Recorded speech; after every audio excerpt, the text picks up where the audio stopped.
জন্য কিছু সময় ব্যয় করেন, পরিবার পরিজনের জন্য তো অনেক কিছু করলেন, এবার নিজের জন্য করেন। নিজের স্বাস্থ্যটাই সবচেয়ে বড় সম্পদ। নিজের স্বাস্থ্যটা ঠিক রাখবেন, সুস্থ থাকবেন, ইনশাআল্লাহ ইনশাআল্লাহ অনেক কিছু করতে পারবেন। আপনার হয়তো কারিগরি টাকা নাই, কারিগরি পয়সা নেই, বিলাসবহুল বাড়ি নাই, এসিওয়ালা গাড়ি নেই, কিন্তু আপনার এই সুন্দর সুস্বাস্থ্য দেহটা আছে। আলহামদুলিল্লাহ আলহামদুলিল্লাহ। ভাই, টাকা পয়সা ধন সম্পদ সব কিছু চলে যাবে ভাই, কিন্তু মৃত্যুর কোলে আমাদের একদিন ঝুলিয়ে পড়তে হবে। কিন্তু আমরা যতদিন বাইচে আছি ততদিন সুস্থভাবে বাইচা থাকি ভাই।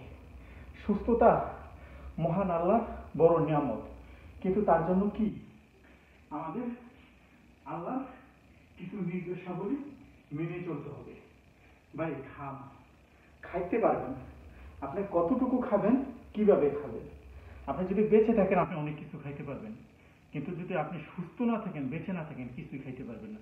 সো আমাদের প্রত্যেকের উচিত সচেতন হওয়া, সুস্বাস্থ্যকর ভালো খাবার খাওয়া। আমরা যারা প্রবাসী আছি ভাই, নিয়মিত পরিশ্রম করি, পরিবার পরিজন নিয়ে চিন্তা করি, সময় পাই না। কিন্তু না ভাই, একটু আপনার 24 ঘন্টা সময়ের ভিতরে একটু সময় বার করেন, প্রতিদিন মাত্র 10টা মিনিট আপনার সময় বার করেন, এবং এই 10টা মিনিট আপনার নিজের দেহের জন্য দেন।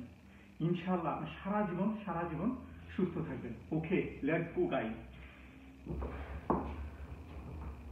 1 2 3 4 5 6 7 8 9 10 11 12 13 14 15 16 17 18 19 20 21 22 23 24 25।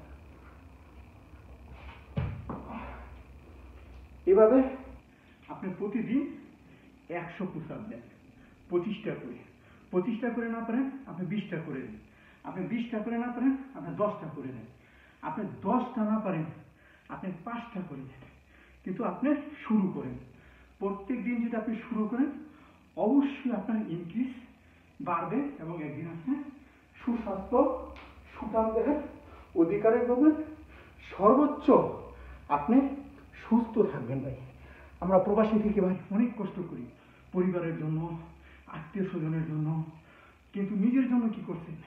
টাকা পয়সা যা ইনকাম করছেন সব পরিবারকে দিচ্ছেন, পরিবার বিলাসবহুল জীবনযাপন করছে, শান্তিতে আছে। এইটাও একটা মনের তৃপ্তি যে আপনি পরিশ্রম করে আপনার পরিবারকে সুখে রাখছেন।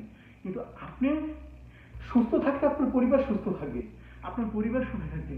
আপনার সুস্থতার জন্য ভাই নিয়মিত শরীর চর্চার বিকল্প নয়, আর সুশৃঙ্খল খাবারের বিকল্প নয়।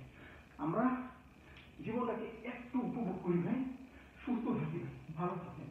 সুস্থ না থাকলে ভাই জীবনে কিছুই করতে পারবেন না, সব কিছু আপনার বৃথা মনে হবে, সব কিছু বৃথা মনে হবে। কার জন্য করছেন, কিসের জন্য করছেন? সব কিছু নিজের জন্য করছেন, কারণ আপনি নিজে সুস্থ, সব সুস্থ। আপনি নিজে ভালো, সব ভালো। আপনি সুস্থ নাই, আপনি ভালো নাই, আপনার পরিবার, আত্মীয় স্বজন, ছেলে মেয়ে, ভাই, মা, বাবা, কেউ আপনাকে দেখতে পারবে না, সবার বোঝা হবে। কিন্তু সবার বোঝা হওয়ার আগে নিজেকে ফিট রাখেন। নিজেকে ফিট রাখতে হলে নিয়মিত 5 মিনিট, প্রত্যেকটা দিন 5 মিনিট। আপনি প্রতিদিন পারবেন না, আপনি 2 দিনে একবার করেন। 2 দিনে পারবেন না, আপনি 3 দিনে একবার করেন। অনন্ত সপ্তাহে আপনি 2টা দিন নিজের জন্য ব্যয় করেন। 2টা দিন, বেশি নয়, 2টা দিন ব্যয় করেন। ইনশাআল্লাহ আপনি সুস্থ থাকবেন। সুস্থতা ভাই, সুস্থতা আলহামদুলিল্লাহ।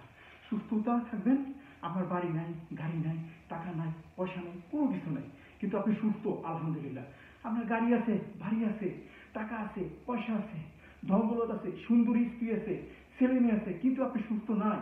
কিন্তু আপনার সব কিছু বৃথা মনে হবে, সব কিছু আপনার কাছে কি বিষের মতো মনে হবে, বিষ। তো জীবনটাকে বিষের না করে সুখের করেন। যদি সুখের করতে চান তাহলে প্রতিদিন একটু করে পরিশ্রম করুন, শারীরিক পরিশ্রম করেন ভাই। ফেসবুক, ইউটিউব, ইনস্টাগ্রাম, টিকটক সময় না দিয়ে আপনি নিজের সময় দেন, নিজের সময় দেন, ফিট করেন ফেসবুক, টিকটক, ইউটিউব, ইনস্টাগ্রাম। আপনার পিছনে ঘুরবো, আপনার পিছনে ঘুরবো। সুস্থ থাকুন। আমার একটাই স্লোগান, সুস্থ থাকা। সুস্থ থাকা ভাই।